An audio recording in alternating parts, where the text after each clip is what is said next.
Hello, this is Jason Wampler with the company Wampler. We're an aerospace company. We build sounding rockets. I'm also teaching 6 online classes. This is class number 4, session number 1. I'm also the founder of Red Howl Rocket Society. Okay, let's get started with today's class, tooling and shop setup. Now, this is a mobile command center slash mobile shop. It's just Christmas Day, and I forgot to fill the gas tank of the genset with premix. I forgot to fill my emergency gas can with gas and premix. I can't access two-stroke oil anywhere, so I'm not in a Estancia High School parking lot. I'm at my house, 830 Joanne Street. Shout out to my landlord Alex. He's a good friend. And he's graciously letting me use the power because I am going to work on some rockets today. So here we go. Here's what you're going to need. You're going to need a combination belt and face sander. This is a 6-inch face sander. That's a 4-inch wide belt, 24 inches long or something like that. For square sanding and plane sanding. This is a chop saw. Well, this is basically a rip saw or a cutting saw, but I've removed some safety features, and I've opened it up to the point where you can cut very large diameter sections of body tubes for rockets we're going to build in the complex rocket, team building rocket, sounding and LDRS rocket class, which is class number 2. Let me go ahead and leave that open. And I bolted these 2 tools down to these utility tables. I'm tired of pushing against them, slip sliding around on the table and the table tipping over. I bolted them down so I have one less thing to deal with. This is an extension reel with 4 outlets and an on-off switch. You need this if you forgot to get gas for your generator set and you have to plug into your house. This is Christmas Day, so Alex is being gracious enough to allow me to use the power inside of the house. And I promise I'm not going to be intrusive. It's going to be a little bit noisy, but I promise him I'll clean up my mess. No metal shavings, Alex, I promise. I'm probably just going to be working on nose cones on my 4 rockets that I'm working on today. So I'll generate a bunch of plastic shavings. His mother, it lives with him in this house. We all live together. She's afraid of the aluminum metal turnings on the ground, and she should be. If you're not wearing socks or shoes, you come out here, those turnings can end up in your feet, and it can cause an injury. So I don't want to do that. So that's those 2 external tools. This is what's called a table vise, an adjustable base. It's a very small, inexpensive one from Harbor Freight. It's about $30. You need that. It's been bolted to this utility table. You can see all the holes in this table. I've had various other tools over the years bolted down to this table, and I've removed them. All the tools I bolted down to this table turn out to be useless, but the table vise is not. You need that to hold pieces in place. This is what's called a rocket field toolbox. This is for when you go to rocket launches, either with Wickman Spacecraft in Wyoming, any NAR or Tripoli event, NAR being National Association of Rocketry, Tripoli meeting in Placer City near San Diego in California. This is my headlight. There's a proto board. There's a conduit stripper. This interesting tool cuts the inside diameters of motor tubes, extruded aluminum, T6061, heat-treated, extruded, anodized aluminum tubes. I'll get into that into the rocket motor building class. It's class number 3, 21 and over only on that one. So that's some serious stuff. Various other measurement tools that you may or may not use immediately, but eventually you're going to need them. So we'll lift this up. Mostly what I put in here are screwdrivers, Allen heads, and a glue gun. I don't know whatever I'm going to need that for. If I get a refund on both my glue guns, I'd be a happy camper.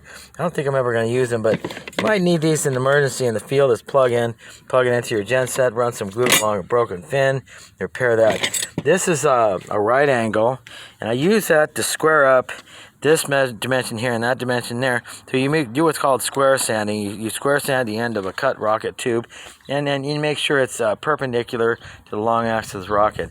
Well, more on that later. This isn't a rocket building class. This is a tool setup class. You need a field box with basic set of hand tools to repair your rocket on the spot. Sometimes you get a misfire. Sometimes it lands wrong or it lands a little too hard because the parachute didn't deploy properly, but it's not entirely disabled to the point where you can't fly it again. Cut off the section of the tube, sand things down, a little bit more glue, re-straighten out a broken fin, and you're ready to launch again. But in some cases, and not in all cases, the larger, more dangerous rocket ships and sounding rockets, if the recovery system doesn't work properly, the rocket is going to land at up to a speed up to about 900 miles an hour, which is terminal velocity, and what you're going to have is rocket confetti, a bunch of broken plastic bits and pieces all over the landscape. You won't be able to repair that, obviously. Nobody could, not even myself. Okay, before you start on the big toolboxes, the main show, we have these portable light systems. They're $5 a piece from Harbor Freight. But the thing is, you're not going to be able to get them anymore. They're probably somewhere else for about $25 a piece because they're phenomenal. They run on 3 AA batteries and they work great. They don't last that long, but they're so bright when you put brand new batteries in them. And disposable batteries, AA's, are so cheap and plentiful. I mean, you can get a pack for about $10. It'll last you a month. And you have all the portable lighting you need. These guys are really nice because they light up really well at night. Excuse me, and you can use your genset, instead of running lighting, you leave that up to these guys, and you can run the other tools and the compressor, and that's important. Now, these are candy dishes. I don't use them that much, but I'm working remotely, and I need to make sure, set down some small nuts or bolts. They're made out of ferrous material. Nuts and bolts are commonly made out of ferrous materials, which means they're magnetic. And these are magnetic dishes. You set this dish down on a metallic surface itself that's made of ferrous metal, and it sticks to that, and the bolts stick to that. I have 3 of them. This side right there, this is where I put my round tube stock and rod stock. Okay, so this thing keeps falling over. I don't often use this reel because I never run out of gas and oil for my generator set. It's a 2-stroke gen set, and I always depend on it. And I always like to do things in a staunch-up high school parking lot in Costa Mesa, California, but I can't do that today because it's Christmas and no one's open to sell me 2-stroke oil. Anyway, does this... Excuse me, that is gross, but I have to clear my throat. This is tube stock supply. These are tubes, there's rods, there's threaded rods. These tubes, I don't necessarily use them for motors, but I use them for things like housings, for separation pots and smoke pots. I'll explain that more later. I zip tie everything together so it's not just flopping around. Underneath there, if I can actually manage to lift it up. Well, I don't think I'm going to bother. I have threaded stringer rod. Threaded stringer rod, 5/16 18 is what I use for most all of my rockets. It supports bulkhead discs, and that's how you put together your internals for the rocket, either motor housings, launch lug housings for upright post type or prong type launch towers, which we'll talk about.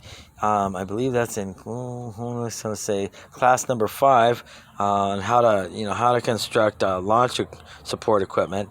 And I'll explain that later.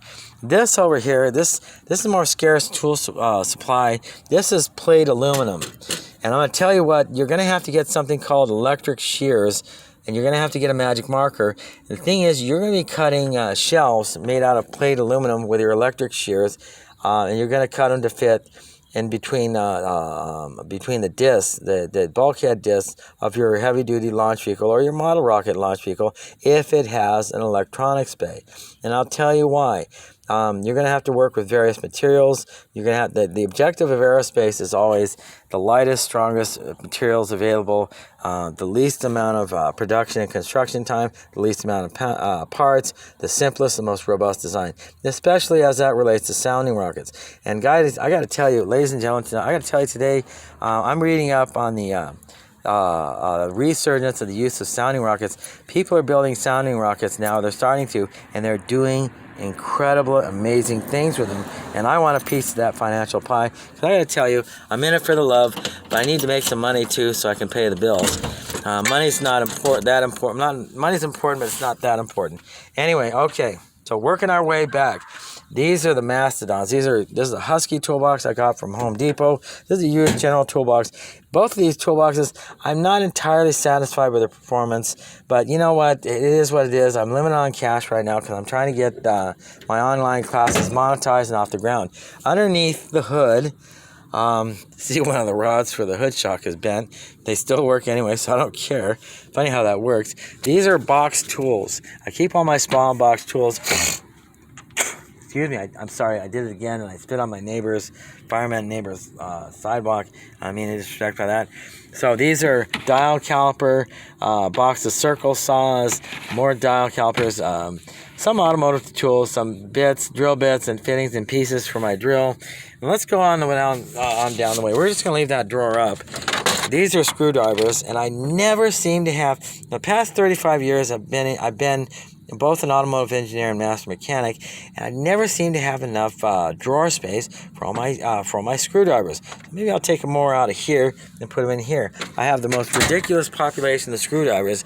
I could probably put together a couple of free tool sets of all the tools I don't need and give them to my future students. But you have to be a STAR student, and you have to pay money. So the gift is free. The classes, I don't want to be free.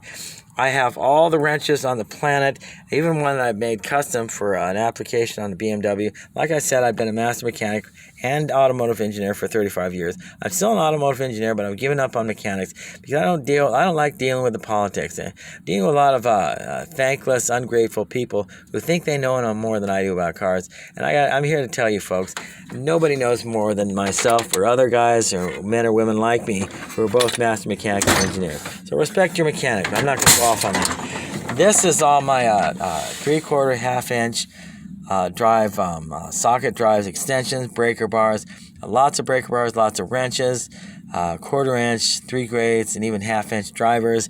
So I even have a torque wrench and a pipe wrench. This is an odd tool. I don't know how to classify it. You put it around a harmonic balancer on a car. You hold it still while you remove the center nut. It's a really bad design for cars with timing belts, but for whatever reason, automotive engineers and manufacturers insist on holding to that design. That doesn't make any sense, but neither does the rest of the world. This is my sea of sockets. Look at those sockets. I literally have thousands and thousands of sockets, and the most frightening prospect I'm facing right now, one of these days I'm going to have to set aside a full 24-hour period of time, which I can't afford.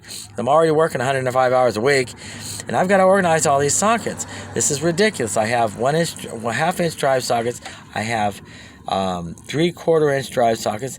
I have 3/8 drive sockets, and I have 1/4 inch drive sockets. A sea of sockets collected over a span of 35 years working on cars as a master mechanic. How about that? But some of those are going to come in handy for building rockets. Like I said, guys, I'm pretty much, for practical purposes, I'm out of automotive repair. I'm just not digging the demographic, the consumer market that does want to get their cars repaired. I don't like dealing with these people anymore because they're idiots, they're arrogant, they're thankless, and it's a low-paying, dangerous, dirty, filthy job. I enjoy building rockets, and it's more of a high-ticket form of work. So do what you love what you do, never work a day in your life. Now, look at that. This is why I don't like this toolbox. You open this lid. Excuse me again, I'm getting gross. And what do we have here? Oh, crap. Well. Every action has a reaction. I just knocked these rockets over. Well, that was fun. I gotta put these things away from them. I'm sorry. Excuse me while I correct this situation, folks. I tend to be very, very clumsy in nature. So does everybody else who doesn't care about not being clumsy. So forgive me for that. There you go. Set these rockets out. Well, I did not see that one coming, but I should have. Okay.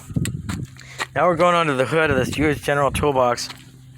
My least favorite toolbox of all time. It's big, but it's stupid and it's ugly. I had to retrofit the lock several times. Still doesn't work.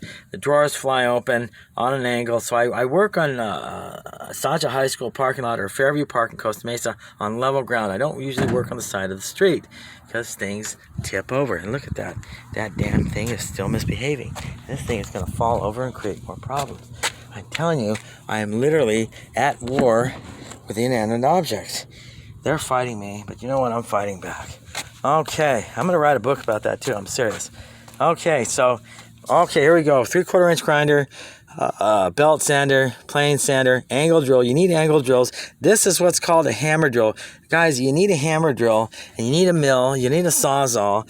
And this guy I love. I'm going to take this partially out because I'm not a wimp. I only have one arm to work with because the other arm is attached to the hand that's holding the camera right now. And I love this tool. This is an electric set of electric shears. What this does is electric power by the genset, or if I get lucky to plug into somebody's outlet, which I don't like doing. I like to be completely safe, self-contained, and independent. These air shears, are not air shears, electric shears. It's a heavy, bulky tool. The air shear version is a lot smaller and lighter and easy to work with. However, it sucks all 6 gallons of compressed air and compressed it down really quick. So I turned that in. I got this from a Harbor Freight. It's probably going to last me the rest of my life because Chicago Electric and Warrior tools from Harbor Freight, they last and they hold up forever. Surprise, surprise. This is about a $50 ticket item. And I got to tell you, you got to spend. What this does is it cuts that material and shapes it into shelves. And you put it on the belt sander and you shape it foursquare, or as much as foursquare as a rectangle can be. And that's how it enables you to cut sheet metal to build those shells for the internal payload and electronics in your large, dangerous rocket ships, and even basic model rocket class. We're going to be building not so much complex rockets, but you get past an eye-powered motored rocket. Any rocket motor that's bigger than eye-powered and like an I-200, it's not going to have a separation charge integrated with the body of the rocket motor itself. You're going to have to do set up what's called payload electronics, 2 or 3 event timers, data measuring equipment, but mostly a separation charge, a smoke charge, to push the 2 rockets apart with a small black powder charge to shoot the drogue and parachute out so you can recover the rocket. So we're going to teach that in basic rocket building. So you're going to have to get into that too. And I got to tell you, I'm a big fan. Boy, I'm really batting 1,000 with these inanimate objects. Unfortunately for this portable lighting system, look at this, man. I tell you, this stuff is really bitching and moaning at me right now. And war with inanimate objects. By the way, folks, machines, cars, engines, they all have thoughts, dreams, and souls. And you know what they think? They think they all hate me right now. And I'm pretty sure they're right. They do. Here we go. Air gun. This is a block sander. You're going to need that for your rocket ships because everything I'm going to show you how to build is going to be made out of green PVC, white PVC, or jade PVC, or black ABS. And I got to tell you, black ABS, it is a transonic material. It's an ultra high altitude outer space material. The stuff is brilliant. It's kind of heavy and it takes up space. So the wall thickness of the material, anything under 4 inches in diameter, it's going to be kind of obnoxiously thick, but it's an excellent building material. And for someone who's in the sounding rocket business, you want to build a pool of 25 different rockets of like 3 or 4 different designs, and just able to fly them a couple times for your customer or your client, and then download and sell the data to meteorologists or geologists or other research scientists, get their money from them, and then them turn around and sell the data to weather stations and data collecting think tanks and organizations, including government agencies.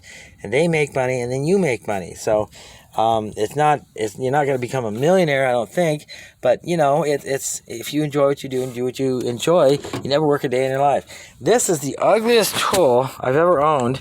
It's orange. I don't know why they painted orange. I don't know what these industrial designers are thinking. This is a fully reversible. Oh fuck! All right, I'm sorry. I didn't need to say the word. God damn that. You know what? Okay. This guy, the reversible cordless drill. You have a charging plug. That charger is inside my office right there. That's my bedroom and office. I charge this thing up once a week or once every 2 weeks, and it works just fine. I don't like the color. I thought I'd never use it. That's a Dremel tool. That's a heat gun. The heat gun I haven't used yet, but I'm sure I will pretty soon. Excuse me. That is the 4th time, and I've said the F word and the S word. So I hope YouTube is going to be forgiving to me about that. This tube is very, very, oh my God. This tube is misbehaving itself. And the coupler section is really undersized, so I'm going to have to figure out how to reinforce that. I'm going to get to these rockets later after this video. Actually, I think I'm probably going to do, I'm going to do a separate video because it's not really appropriate to put on exhibition the 4 sounding rockets I'm building when I'm teaching a class about tooling, equipment, and shop setup. So I'll do that another time. I'm going to need to upload this video first, complete that, probably take a bathroom break, and then come back and actually start building tools. And but I want to shoot this in the daylight because I want you to see this in the daylight. Okay, over the course of 35 years, there's all the wrenches I've ever owned. Believe it or not, my tools have been stolen a couple of times over. I tell you, if I had every single tool that I ever purchased or owned since I was 15 years old and started working on cars and becoming an automotive engineer, I'd literally have an 18-wheeler just full of nothing but tools. So kind of hard to drag your tools and equipment around when it's that bountiful. So we have cutting pliers, we have wire strippers, we have hose cutters, we have vice grips. By the way, these vice grips, you're going to need at least 12 of these miniature vice grips, and you're going to learn about that in large, dangerous, complex rockets and sounding rockets, class number 2. And I'm going to show you why, but I'm not getting into exhibitioning what I'm building or rocket motor or rocket construction design theory. Now let's close this drawer. I'm going to have to hold it closed. You know what I'm thinking? I'm simply going to have to close. Oh, that's going to look, that's all I think. I'll leave it open. My goodness, man, that turquoise 6-inch section of PVC is really misbehaving.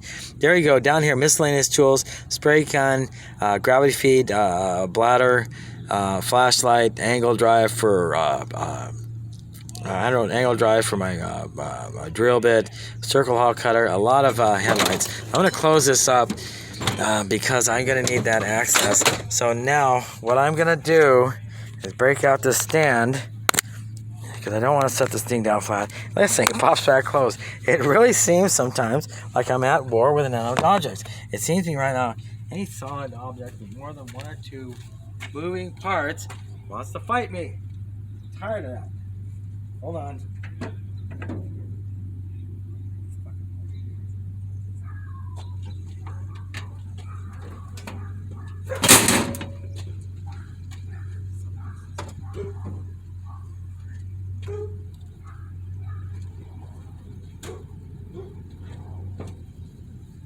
Okay, we're still recording. I'm back. You can send another cuss word, but I hope it's too quiet for you to have heard that. Here we go. Back on track. I want to get this toolbox closed. I got to tell you, tool designers and toolbox designers, for whatever reason, they're just falling short. People don't bother to think things out. There's a much better way to set up the toolboxes. As being myself a mechanical engineer, an engineer of other disciplines as well, I'm always catching people's mistakes and the receiving end of their stupidity. It makes me complain. I just have so much faith in humanity. I'm assuming people are a lot smarter. There we go, second time. The one thing I don't like about this portable lighting system, the magnets are somewhat weak. However, I'm going to do that. I don't have to deal with that anymore. And I'm going to go ahead and close this because we're done with that as well. And that is going to afford me an opportunity to put this up here, and I'm going to do that as well. There you go. Sorry you didn't see that, but I'm sure you heard it. That's why I want to set up this portable lighting. Now, let's go to this side, the passenger side of the truck, my mobile workshop and command center. This orange box, I got to tell you, I got it from Harbor Freight. It's from Apple. It's from Apache. This is a black box. This box contains actual video inspection equipment, scoping equipment, diagnostic equipment, test lights, DMMs, digital multimeters, battery testers. This contains all the leads for those electronics, so I have 2 boxes for that. This is a box for supplies, gluing materials, sandpaper, unused bulkheads that I've already cut, etc., etc., etc. So this is for supplying me with with things I need to fasten it. This, or put rockets together. This is a box for fasteners. You're going to need that. You're going to need nuts, bolts, washers, eye hooks, coupling nuts, not self-starting screws, but wood screws or sheet metal screws. You're going to have machine screws, and I'm going to get into that in model rocket construction design. And now somebody is commissioned to fly to follow me around all day. That's my next irritant to deal with. This is Old Faithful. I've literally had this drill press for probably about 10 or 12 years, and look at it. It's as ugly as sin, but it still works. It doesn't have much torque because when I hook it up to my current 900-watt peak generator set, it doesn't have much torque. And I knew it. This fly has got flying me around. I think I'm under attack by some invisible evil force who wants to make flies and inanimate objects attack me. That's my... Those are my stickers. This is my truck. And boy, that fly really wants to make friends with me. Oh well, I can deal with it. Let's walk to the other side of my mobile work center, this educational center. Next time I get a brick and mortar facility. These are rockets. This is just an all-purpose utility red bucket. These gray buckets house things like shop towels, extension cords, a real extension cord, a traditional extension cord, and prong extension cord, etc., etc. In there as well, in the bottom box on this side is just extra funnels that I use for the nose cones for these rockets. Because who wants to spend $100 and wait 2 weeks to get a model rocket nose cone shipped out to you, then to find out it doesn't fit right? So anyway, I'll show you how to do that too. Okay, so that is it. I'll just show you the inside of my truck to verify this mine. This is a toolbox I'm returning to Home Depot. I have to find a receipt for that. It's made by Husky. Be careful when you get toolboxes. Be sure to specify the fact that you're going to be using this toolbox in the field or in a mobile command center so that they know they can give you something that's robust. The drawers will stay closed. This toolbox is inexpensive, but it's cheap. It's cheaply built, and it's designed for stationary purposes, not mobile. And there's that blue container is where I put Coca-Cola, get my caffeine fix. Okay, that's it. Guys, you know, you're getting an overall picture. If you want to build a large, dangerous rocket ship, or you want to build a medium-sized rocket, and you want a mobile construction center like I do, then this is what you're going to need. Oh, that's right, I forgot this. One last thing. For your generator set, the one I have, I got from Harbor Freight for about $140. It's a one-cylinder air-cooled two-stroke engine. It's not water-cooled. It's not four-stroke. So it's very little maintenance, but it needs this. It needs 50-to-1 two-stroke oil, which is kind of hard to find these days. And that's a gas can for that. So you fill up this gas can with 87 octane gas. Then you pour in your ounce of two-stroke motor oil and you mix it. Then you use this to fill your gen set. You never take your generator set out at the gas station and fill it up that way. You fill this up, you fill your and mix the fuel with the oil, and then you put it in the generator set. That keeps you honest, but also as a memory aid. Okay, so this is the other side. Okay, so this is it. Very brief and short. These tooling and class shop class setups, they will be once a week. But for now, they are not going to go on into the future. They're going to be a series of 6 classes, and I'll repeat them again in another couple of months, and I'll tell you why. There's only so much to show. There's only so much you need to know. Okay, so now I'm done. So good night, and we'll see you for the next class. Bye-bye.